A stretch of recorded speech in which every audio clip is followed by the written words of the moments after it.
Good evening and welcome to Gravitas. I'm Palki Sharma Upadhyay. Let's get started.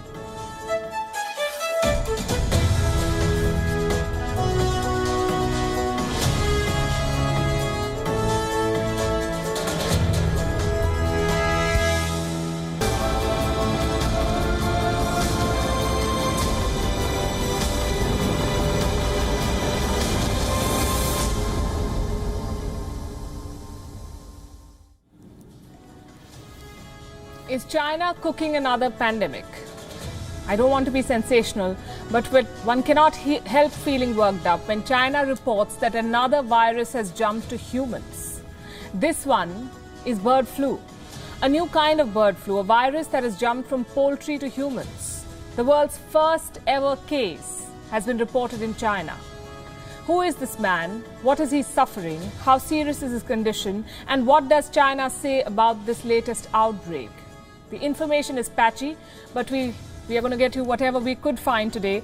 We also want to discuss the larger question of why these virus jumps happen so often in China. It bristles every time someone labels the country as a disease incubator, but let's face it, China reports too many disease outbreaks. There were 4 in the last 1 year, apart from the Wuhan virus. What does China have to say about all of this?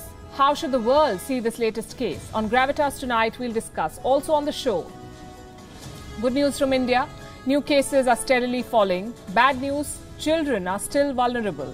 Almost 10,000 were infected last month in one district of Maharashtra. Saudi Arabia sets an example with a new rule on loudspeakers in mosques. It also reignites an old debate. We'll discuss. Why is football crazy Brazil saying no to the Copa America tournament? Is the business of sports putting money above life? We'll bring you a special report. And would you have worms in a gourmet dish? Are creepy crawlies the next superfood? We'll tell you why they're on the menu. We begin as always with Gravitas Global Headlines. Coronavirus variants with confusing alphanumeric names have now been assigned letters of the Greek alphabet to simplify discussion while avoiding stigma.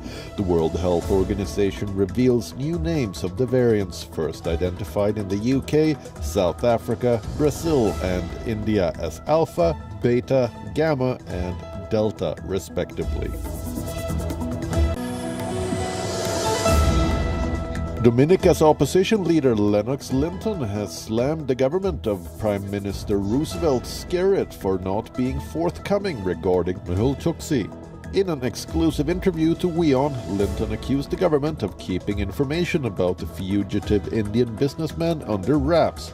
He says the government was aware of Chokshi's arrival in Dominica. China has jailed a popular blogger for defaming martyrs after he suggested the death toll of the India-China border clash was higher than China's official count of 4. Chu Ximing, who has more than 2.5 million followers on Weibo, was sentenced to 8 months in prison. Pope Francis changes church law to explicitly criminalize the sexual abuse of adults by priests who abuse their authority. New provisions released after 14 years of study were contained in the criminal law section of the Vatican's Code of Canon Law. The in-house legal system covers the 1.3 billion strong Catholic Church.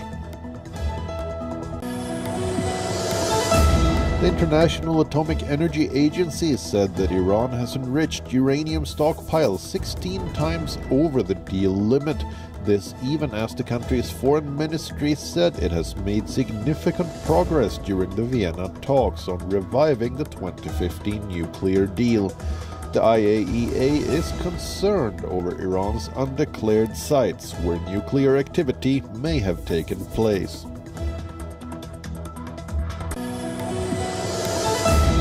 A major US-Australia joint military exercise will go ahead this year despite pandemic concerns, but will be significantly scaled back. According to a senior Australian military officer, the Talisman Sabre war games will be roughly half the usual size, as the number of foreign troops entering Australia will be limited.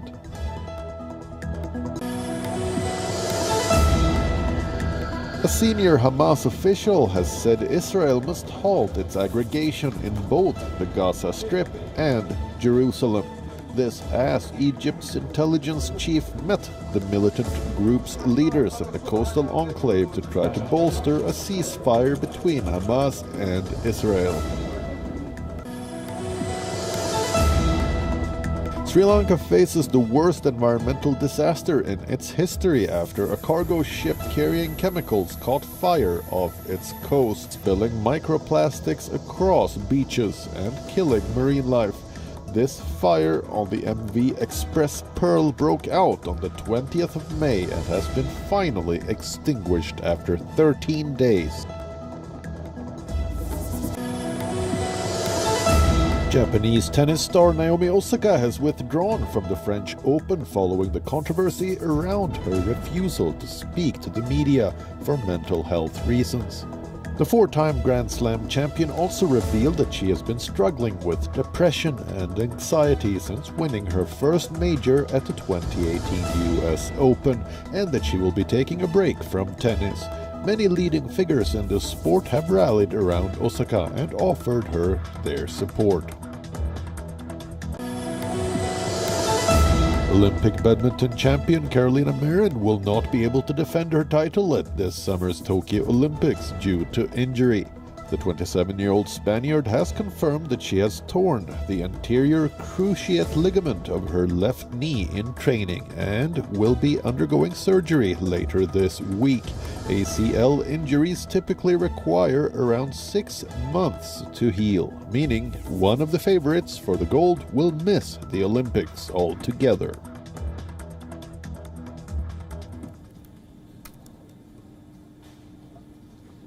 First, the good news from India. New infections are falling. Today, India's daily count dropped to its lowest in 54 days, the lowest in almost 2 months. Less than 150,000 new cases were reported on Monday. India's positivity rate has dropped below 7% now. Active cases remain below 2 million. The recovery rate has improved. More than 92% of the patients have recovered in India. In the last 24 hours, more than 250,000 people have recovered. In the last year and a half, almost 26 million Indians have recovered from the Wuhan virus. Fatalities have fallen below 3,000 in the last 24 hours. Around 2,800 people died in India. This fall gives India time to prepare for a third wave, a wave that we are told is inevitable, a wave that is also expected to hit children hard. In fact, it has already begun in the second wave. Children are being infected in larger numbers. And once again, the state of Maharashtra was the first and the biggest hotspot. In one district alone, more than 9,900 children tested positive for the Wuhan virus. We are talking about the district of Ahmednagar, where almost 12% of the cases were kids. From newborns to 18-year-olds, children were infected in every age group here. More than 3,000 children between 1 to 10 years of age were infected. There were also cases of babies below 1 year of age. More than 6,000 cases were of adolescents, 11 to 18-year-olds. And around 95% of all of these cases were asymptomatic. As the virus mutates and adults get vaccinated, it is the children who remain exposed to whatever form this pandemic takes next. The world is beginning to address this gap. Countries have started vaccinating children. At least 6 of them have approved shots for 12 to 15-year-olds. India needs to catch up fast. Governments are ramping up pediatric facilities and hospitals. But the focus should be on making sure that it doesn't come to that in the months ahead, our children go to schools rather than hospitals. Cases are down, but clearly we are still reeling from the impact of the second wave. What about China? Has China beaten the pandemic? Well, it's hard to say because reliable information is hard to come by from China. There are reports of fresh outbreaks on and off. The latest one has come from the coastal province of Guangdong. A district was put under a partial lockdown after a new outbreak. But here's something that's more worrying. A new kind of outbreak. A new kind of bird flu. The first human case of this bird flu anywhere in the world. What do we know about this? Only what China has chosen to reveal. A 41-year-old man was infected with a new strain of bird flu. It is called H10N3. It's the first time that a human has been infected with this strain. The case was detected in northwest Shanghai. The patient was admitted to hospital on the 28th of April. What kind of symptoms did he have? The Chinese press reports that he had a fever and some other symptoms. There's no clarity on what these quote-unquote other symptoms are. China is calling this an accidental cross-species transmission. Authorities say it went from poultry to humans, the virus, and that this strain is less severe. So for a change, we know about the origins, poultry to humans. But how did it happen? What is accidental cross-species transmission? No answers yet. The most worrying part is how frequently this happens in China, a virus jumping from one species to another. The Wuhan virus, let me tell you, is not the exception. In the last 1 year, China has reported several disease outbreaks, and we've been reporting on all of them. A new influenza virus is spreading fast among Chinese pigs. No human-to-human transmission has been reported yet, but the virus mutates quickly. And this one has all the hallmarks of a pandemic-causing virus. This is according to experts from China. A city in China's Inner Mongolia has reported a suspected case of bubonic plague, the same disease that killed more than 50 million people in the 14th century Europe. Bubonic plague is highly infectious, often fatal. It is transmitted by animals, often marmots, which are eaten in several regions in China. This is news of another major outbreak in China and another cover-up. We're talking about a city in northwest China. It's called the Langzhou city. The disease we're talking about is called brucellosis. More than 3,000 people are infected. Influenza, brucellosis, bubonic plague, all these outbreaks happened during the Wuhan virus pandemic, and they all fit a pattern. A virus jumps from animals to humans and thousands of people suffer.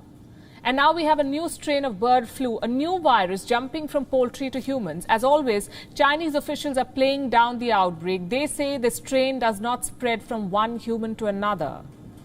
Have we heard this before? Yes, we have.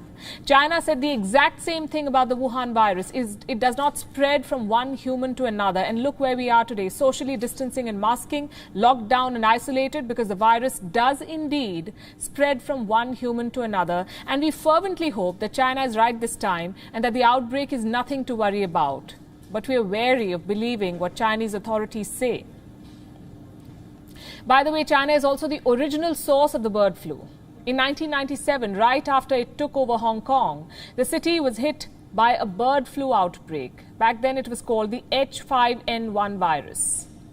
Officials in Hong Kong were reluctant to blame Beijing, but there was no doubt about the source. 80% of Hong Kong's poultry came from mainland China. Hong Kong ended up culling more than 1.3 million chickens, ducks, pigeons, and other birds. It did not name China as the source of the outbreak. Then in 2017, a report called China the quote-unquote ground zero for a future pandemic. The reason was once again bird flu. In 2013, a new strain had begun infecting people in China. By 2017, China had witnessed as many as 5 waves of this. The last one was the deadliest. By September 2017, more than 1,500 cases had been reported and more than 600 people had died. These are the official figures, I must add that. And they may seem like nothing when compared with the toll of this pandemic. But this pandemic has also taught us that the virus keeps mutating. It changes shape. It can take deadlier forms. So far, thankfully, bird flu has not escalated to a pandemic of global proportions. But it is very much around. It is spreading. Between December 2020 and January 2021, more than 7 million birds were culled due to a new strain of bird flu. This strain, too, never reached humans. But now we have another strain that does. It has jumped species, a virus that has infected humans, and once again, it has happened in China. And if there's anything the world has learned from this pandemic, it is to be on your guard when China says there is nothing to worry about. We'll keep tracking this story for you.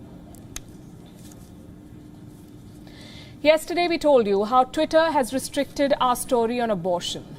We told you how a factual story on reproductive freedom has been branded sensitive content, how its reach has been restricted, how Twitter has failed to give any explanation for its action. Yesterday, we also told you how social media platforms are manipulating and controlling conversations. We listed numerous instances to show how platforms like Twitter are becoming a threat to free speech. And so many of you supported us for calling out manipulated social media, and I really want to thank you all for that. A lot of you also wrote to us narrating your own personal experiences. And we learned how this muzzling of voices online is so rampant and blatant. How social media platforms think they can get away with restricting the reach of some of the world's most prominent and influential voices because they raise uncomfortable subjects. I have a very special guest joining me tonight on Gravitas. He's someone who has had a public war of words with Twitter's top boss. Someone who's been blacklisted by Twitter and believes that social media platforms are like British colonialists. Joining me live from California is Vivek Wadhwa. He is an author and academician. Vivek Wadhwa, good evening and a very warm welcome to you on Gravitas. Hello, Palki. You told me your story with Twitter. Why don't you share it with our audience tonight? Well, I was introduced to Twitter by one of its founders, Biz Stone. He helped me get my Twitter ID at Wadhwa, and he gave me VIP status, so much so that for the longest time, I didn't even see ads on Twitter like normal people do. And my following built up very rapidly until they had a CEO, Dick Costolo. And I started complaining about the sexism that I saw in the company. It's a boys' club. This is a common problem in Silicon Valley, that it's male-dominated, and these boys misbehave literally. So I raised the issue that Twitter has an all-male board. And how did Twitter respond? Well, he started attacking me on Twitter. He basically called me a fool, a comedian, Carrot Top is what he called me. There was such an uproar that he had to relent and add women to his board. But ever since then, people can't find me on Twitter anymore. So much so, verification. I've been a columnist, a globally syndicated columnist for the Washington Post for many, many, many years. I used to be. And I also wrote for a tech blog called VentureBeat, which is one of the most popular here in Silicon Valley. Every other writer was verified. Twitter would not verify me. Today, Twitter has not verified me, despite the fact I've requested this a couple of times, and they won't verify me because they're still holding a grudge. That's what the problem is. What you're experiencing is this mindset that you see in Silicon Valley that we are superior. It's a God complex. They really believe that they are right. And what India has been experiencing with Facebook and WhatsApp. I've written a book about it. I wrote a book called Your Happiness Was Hacked, how the tech industry is trying to control your mind and how you can fight back. That's what the book was all about. And I've been very vocal about it. I also warned about the dangers of WhatsApp on Indian media long ago, well before anyone else was. But this is a long battle I've had with the tech industry. Right, and I would want you to know your opinion on why you think Twitter chose to restrict a story on abortion of all things. On what grounds does a platform that publicly champions free speech filter a conversation on reproductive freedom? Palki, this is some junior level Twitter product manager or social media manager who just decided that he or she didn't like you and they blacklisted you. That's how it works. During the days of the British, they would have their junior officers come to India and they would suddenly become gods and dictate to people what they can and can't do. This is what you have here. You have some junior level person who arbitrarily made a decision. There are no guidelines to follow. Or if there are guidelines, they don't follow them. They just do whatever they want to do. So you have some junior babu who happens to be a Twitter employee dictating what you can and can't do. Well, they dictate who's popular, who's not popular. And just so that you know, and our viewers know, it's been more than 36 hours. Twitter has not given us an explanation or bothered to respond on why they restricted our report. Vivek, why do you liken social media platforms to British colonialists, as you just did? Because, if you look at the ads that these companies took out, saying, protect free speech. I mean, the attack on the Indian government, if you look at what Facebook did in Australia, essentially blacklisting the entire country, it's because these people have this mindset that we are better than everyone else. When they blacklisted Trump, you can like or dislike Trump, that's irrelevant. But the fact that they could blacklist a former president of the United States, they have more power than governments do. And that's what East India Company was as well. It had more power than the British government had. And when it came abroad, it started colonializing and taking over entire countries. This is what you have right now with the tech industry. It's become so powerful that the politicians, can't even rein them in. So now you have the Republicans who are firmly against social media, and you have the Democrats who sort of are against it, yet nothing has happened. I mean, Biden has been in power for many months now, yet you have had no change in policy because that's how powerful these platforms are. So they're now bent on colonializing India because they see this as a huge market opportunity. China locked them out. China was very smart in the way it locked them out and built its own social media platforms. India hasn't been that smart. Indian leaders have been trying to follow the rules of capitalism, follow the rules of open societies, and do things the right way. However, these tech industries, the tech companies are taking advantage of India's weakness. The fact that WhatsApp is allowed now to build a digital currency and to now start doing its evil is because it somehow has persuaded the Indian government to leave it alone. And it's the same thing with Twitter, that even though you have the politicians now complaining about what it's doing, they really haven't reined the company in. Final question, Vivek. Social media is a part and parcel of our life today, and today it's Twitter and Facebook. Tomorrow it'll be some other company. How do we navigate around what we call a manipulated social media? Palki, this is a very serious issue. This is a national security issue for India, because now you have foreign companies dictating what's right and what's wrong. I mean, forget about abortion. I mean, Silicon Valley is actually left-leaning, and the employees are supporters of abortion. So naturally, they should have supported you and promote. They would normally have promoted it. However, some junior employee had an issue with it, and they blocked it. But this is how powerful the tech industry is. What has to happen is that the government has to take its role. In Europe, you have the countries coming together, and the GDPR legislation was quite restrictive. They're now talking about taking it 2 steps further. India needs to set the example and rein these companies in. It needs to now dictate clearly what the rules are and tell them that if you don't comply with our rules, you're out.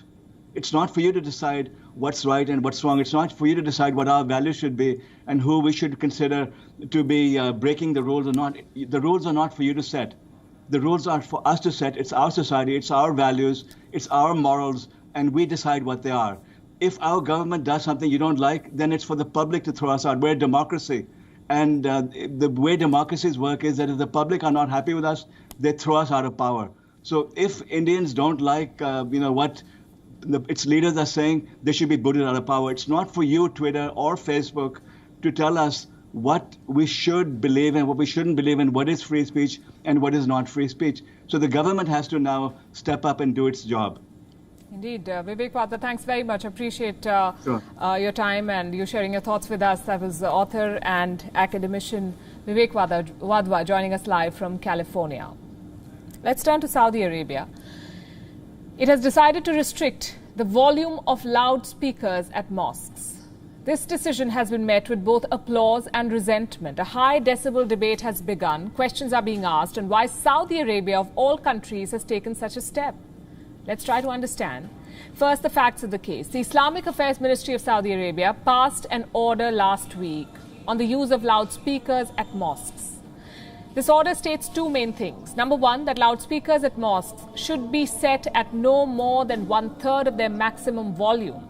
And number 2, the use of loudspeakers should be restricted for the call to prayer, rather than broadcasting full sermons. What led to this decision? Growing complaints from Saudi citizens and expats. There are at least 94,000 mosques in Saudi Arabia, 94,000. And most of them are at a walking distance from residential buildings. The Islamic Affairs Ministry says it received numerous complaints that the loud volume at these mosques was causing disturbance to children as well as the elderly. Defending the decision, the Islamic Affairs Minister Abdul Latif Al-Sheikh said, and I'm quoting, "Those who want to pray do not need to wait for the Imam's call to prayer. They should be at the mosque beforehand." He further said that several television channels also broadcast prayers and Quran recitals, suggesting that the loudspeakers serve a limited purpose. Now, this indeed is a major policy overhaul, especially for a country that is home to two of the holiest sites in Islam. A country that is seen as the de facto leader of the Islamic world, a country where thousands of Muslims go for pilgrimage every year. Riyadh views this as just another step in Crown Prince Mohammed bin Salman's liberalization drive, one that will lead to a de-emphasis on religion and open a new era for Saudi society. But critics say this decision could trigger a global backlash against Islamic practices, not just on the use of loudspeakers, but Islamic practices in general. There's widespread resentment on social media, with many asking if loudspeakers at restaurants and cafes do not cause disturbance. Saudi Arabia says this criticism is being spread by the quote-unquote enemies of the kingdom who just want to stir public opinion. And Riyadh, by the way, is not the first one to take such a step. Saudi Arabia is not the first country to witness this. Time and again, this controversy has broken out in different parts of the world. There's one set of people who say that loudspeakers at mosques should be banned completely. There's another that says they must be banned for all religious purposes, religious or not. And yet another who support the use of loudspeakers at places of worship.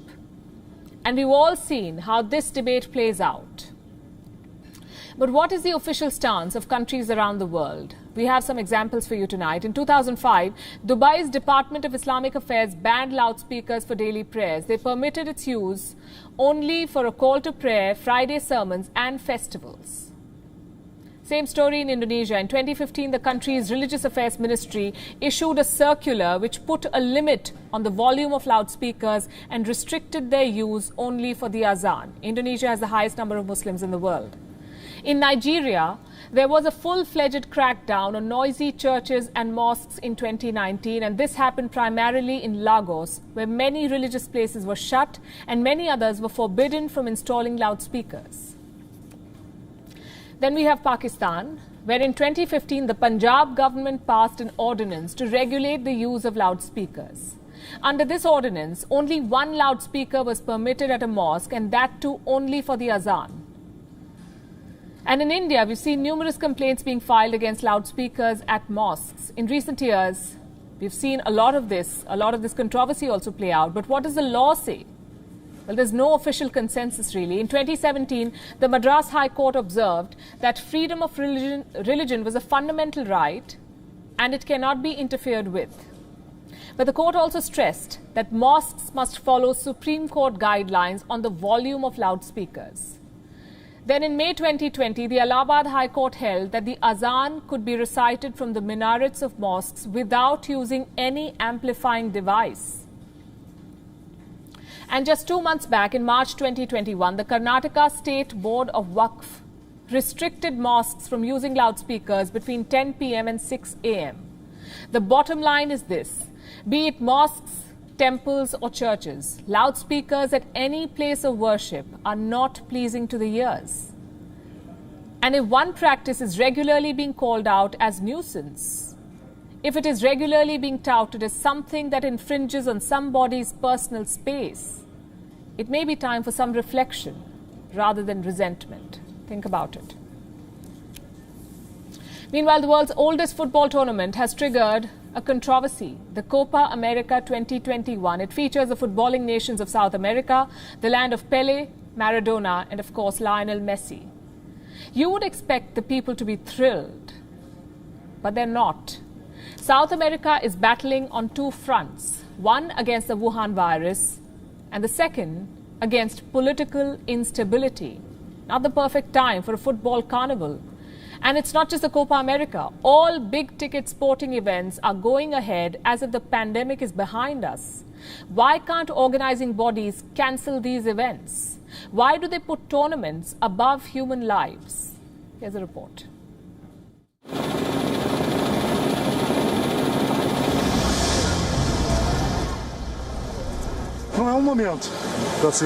This is not the time to host a Copa America because it will bring tourists here and the pandemic is not over yet. We have not been vaccinated.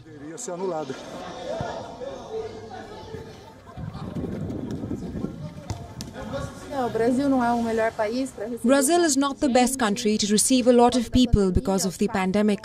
The cases are increasing. They say a third wave is coming. When Brazilians say no to football, rest assured something is wrong. Latin America's biggest carnival is coming to town. But there is fear, not frenzy on the streets. The Copa America has already been passed up by two hosts.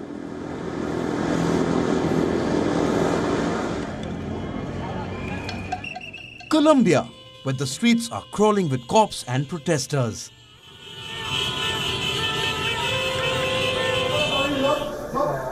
And Argentina, where the hospitals are packed with Wuhan virus patients. So the organizers have opted for Brazil. It's a decision that puts the game above human lives. Brazil is the biggest virus hotspot in South America, reporting more than 40,000 cases per day, along with more than 1,000 deaths. So why did the government agree?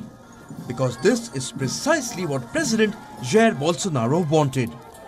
A mirage of normalcy.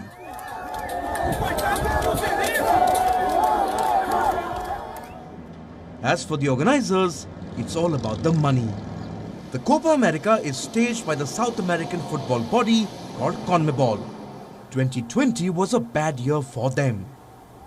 With matches suspended, losses ran into $14.5 million. The Copa America is key to turning the tide. They're expecting $487 million in revenue.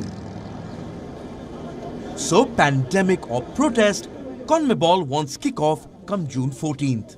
The backlog of sporting events from 2020 has created a crowded calendar this year. The Copa America and the Euros in June. The Tokyo Olympics and Wimbledon in July.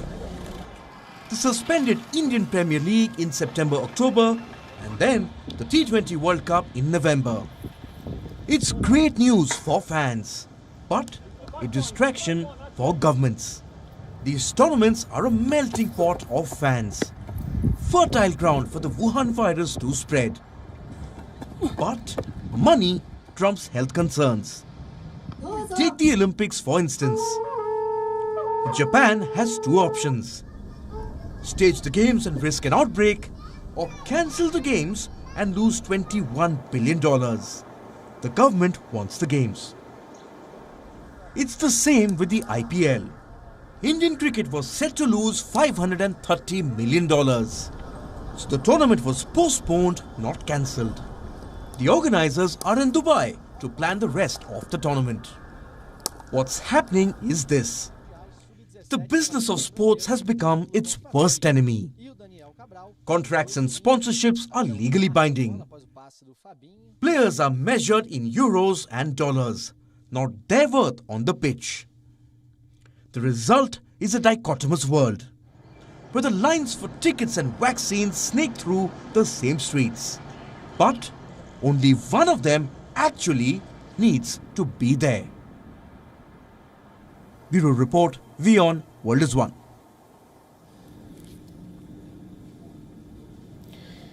Here's one thing that we keep telling you on Gravitas. Do not trust health products blindly. And do not judge food products by their packaging. And we have a case study for you tonight. It is on the world's biggest food group, Nestle. It is the parent company of Maggi, Kit Kat, Ice-T and Nescafe. These are household names. Nestle promises you good food, good life. But is it actually selling you unhealthy products? Many of these recently failed to meet health standards. Nestle's products were studied by Australia's Health Star rating system. 60% of them did not meet the recognized definition of health, 60%. An internal Nestle document was then leaked to the media. This was even more damaging. The document said some of Nestle's products will never be healthy, no matter how much they renovate. The Financial Times reported the details of this internal document of Nestle. Here's what it said.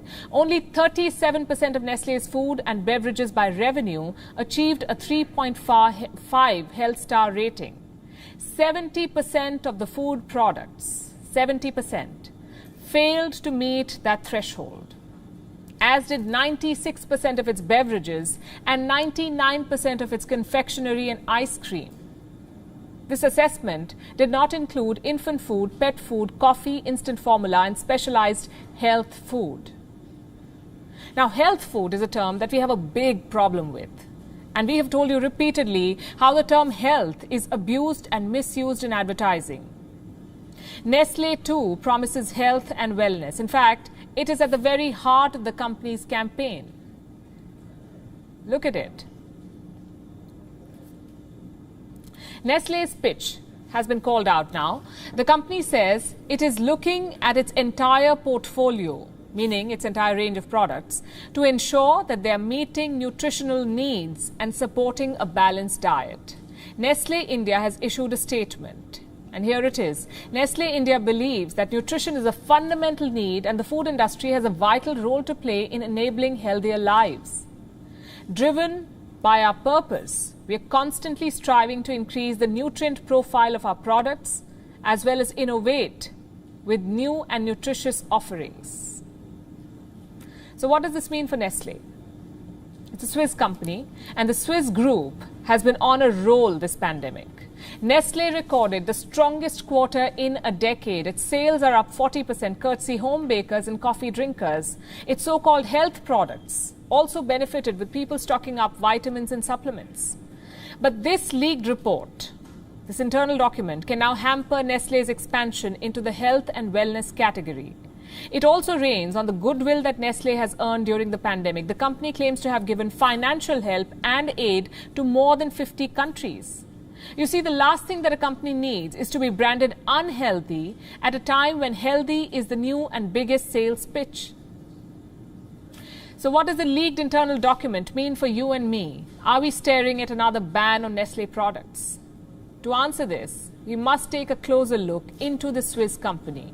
Nestle sells in 186 countries. It has 2,000 plus brands, and their products range from baby food to frozen food and pizza.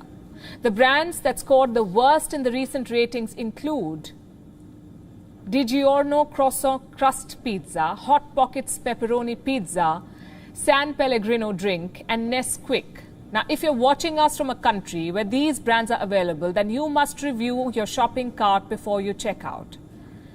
If you're watching us from India, then the story changes a little. Nestle sells only 9 out of its 35 billionaire brands in India. 46.3% of its sales in India come from milk and value-added milk products like yogurt. 29.5% of its sales come from prepared food like Maggi. 13.2% from chocolate and confectioneries like Kit Kat, and 11.1% from beverages like coffee. Now, most of these products were not included in the ratings. Does that mean they're safe and healthy? Well, we can't say that. While Nestle's India page boasts of being the first company to balance health and taste, history shows otherwise. Flashback to 2015 when Nestle's most popular product in India was in a soup. I'm talking about Maggi instant noodles. Excessive lead was found in them. This is from 2015, let me remind you. The company was also accused of mislabeling MSG or monosodium glutamate. Soon it was banned in India. The product was relaunched 5 months later. Today it holds 60% of the market share in the instant noodles category. Now, Nestle's own leaked document says that most of its food is unhealthy. Will India's Food Safety and Standards Authority review Nestle products after this? We do not know. What we can tell you is that this story is yet another reminder of the many things that are wrong with packaged and instant food products, and Nestle may not be an exception. Sticking with food, let me tell you about an emerging dietary trend. Mealworms. What is that? Insect-based cuisine. It is being called the next superfood. You can find cricket pasta and mealworm smoothies on menus in Europe, but people are still hesitant, and I would understand why, to try them out. Insects do not exactly look appetizing on a plate, so why are chefs and nutritionists around the world pushing for them? This report tells you.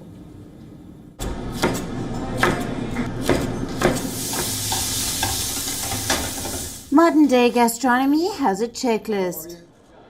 Tasty, healthy, and good-looking. The last one might sound strange, but let's admit it.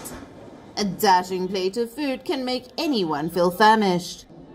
Part of a good plate-up is sticking to beautiful ingredients, which means nothing with wings, eyes, or squirmy bodies. But try telling that to Jassem Bourbas. He is a businessman from Kuwait, and he is convinced that these superworms are the future of modern cuisine. In this dingy little room, Bourbas breeds his darkling beetles, famous for their high protein content. He is trying out a few recipes before putting it on the menu. I expect that these worms will be in the restaurant orders in the future. My ambition is for worms to be a successful food alternative for humans, not just for birds. Insects are not new to the Gulf palate. They have a long tradition of eating baked and dried locusts. But their consumption has fallen in modern times, partly because of the aesthetics. So how do you make insects look appetizing? In Europe, they're trying out fancy dishes, like cricket pasta and mealworm smoothies. The chef at a Paris cafe swears by them. Pasta made from mealworm flour, mixed with sweet potato and mealworms. It's really very good. I'm not pretending. It's the ideal dish for a first-timer. There are some really interesting flavors. I find it delicious because there are flavors that we know. Cereals, pasta. It has a classic taste with sautéed vegetables. There aren't many people who could say they don't like that. We'll take his word for it. Insect-based restaurants are popping up across Europe. Earlier this year, the EU's Health and Food Safety Commission cleared mealworms for human consumption. Since then, the agency has been swamped by requests, from pasta to bread and biscuits. Turns out, you can make just about anything with insects. But why the sudden obsession with them? What's wrong with our existing food? Mealworms and insects are sustainable. They exist by the millions around us.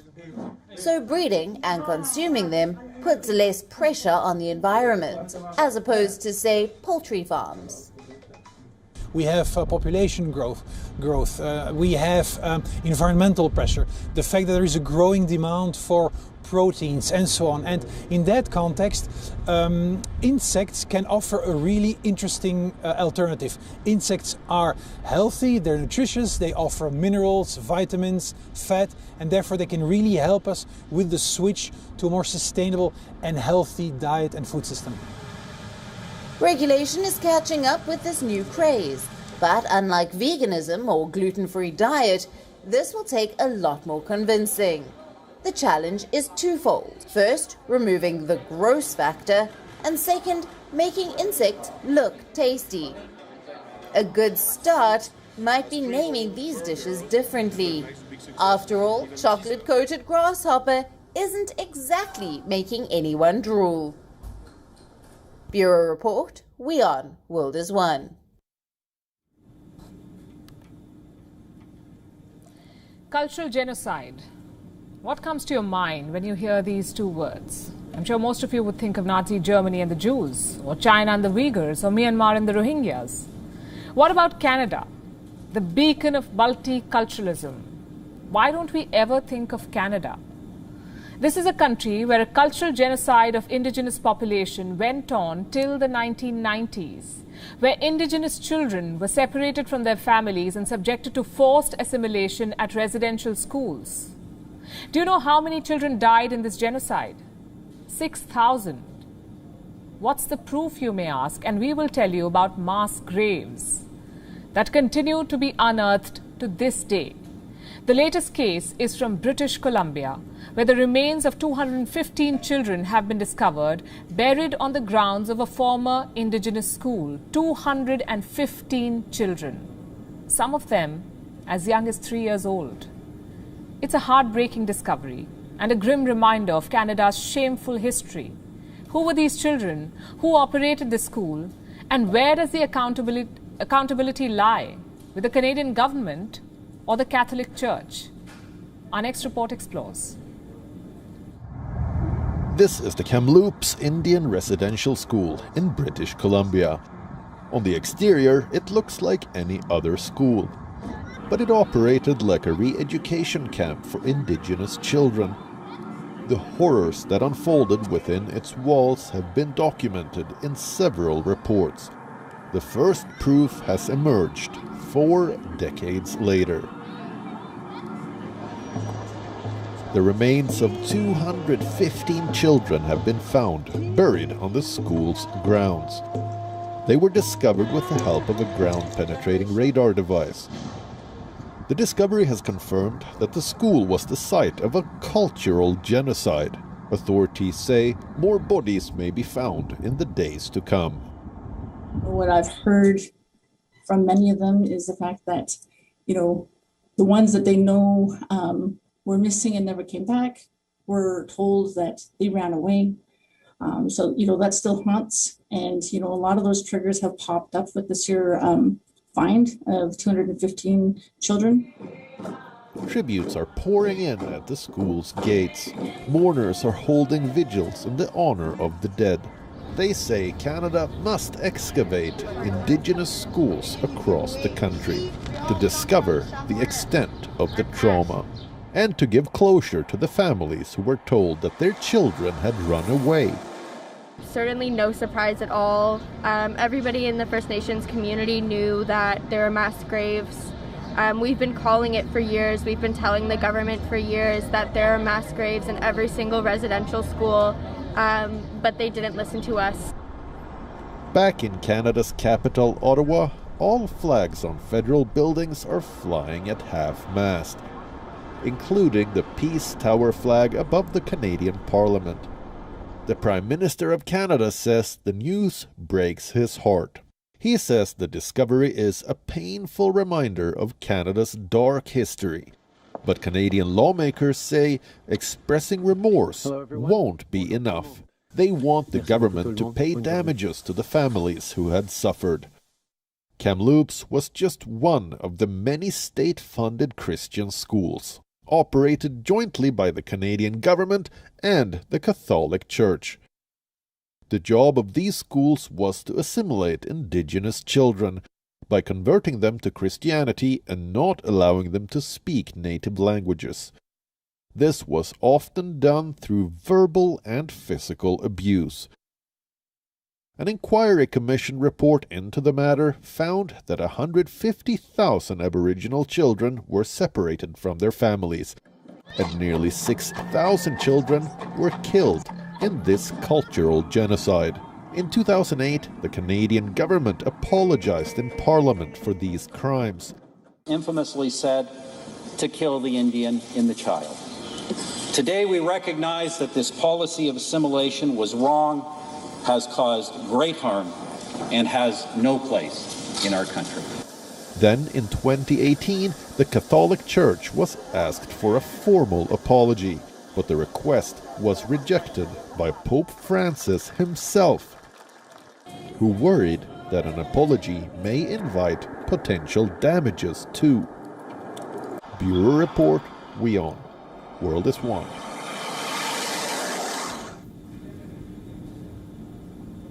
Do you know what day it is? Apart from being the 1st of June, it is also the Global Day of Parents, a day dedicated to a duo who embody multiple institutions. They say parental love is the most selfless love. You must have heard this. But have you realized that over the years, parental love also becomes the love that we take for granted the most? It's an oddity, one that we must address, and tonight happens to be a perfect occasion. So let's take a moment to appreciate the role that our parents play in our lives. Let's start by looking at our own lives today. The pandemic has forced all of us to play multiple roles. We're doubling up as cooks, educators, caregivers, tech professionals. The good thing is that this is all temporary, or so we hope. Once the pandemic is over, we can all go back to our normal lives. No more Zoom calls while cooking.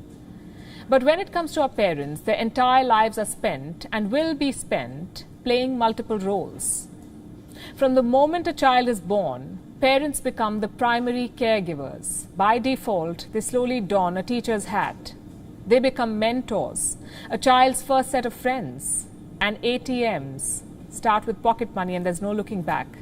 When a child's computer or cell phone breaks down, she calls out to her parents first, and they're expected to magically repair the broken system. How else will she watch Peppa Pig? When a child is hungry, she calls out to her mother and expects her to serve her favorite food immediately, and most of the times, the parent ensures that the child is not disappointed. Sacrifices are made, budgets are tweaked, and plans are changed in order to give children everything they want and need.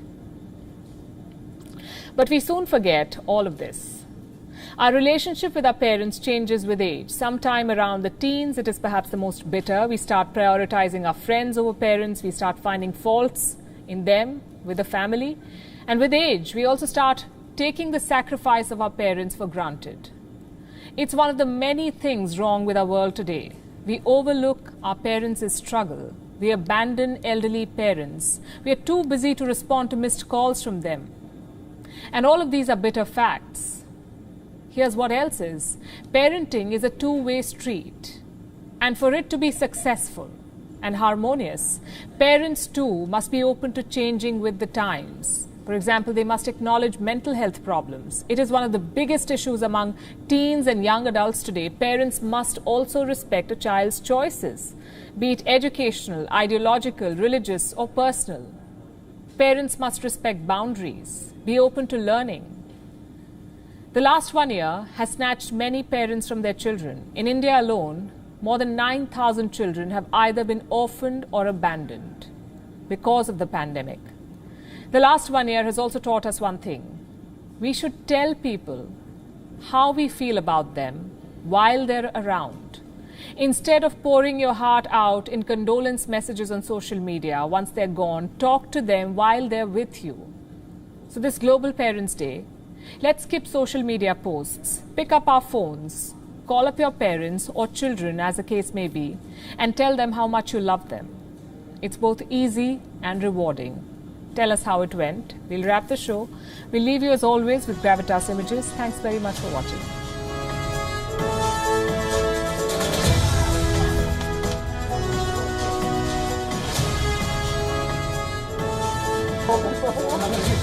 Yeah.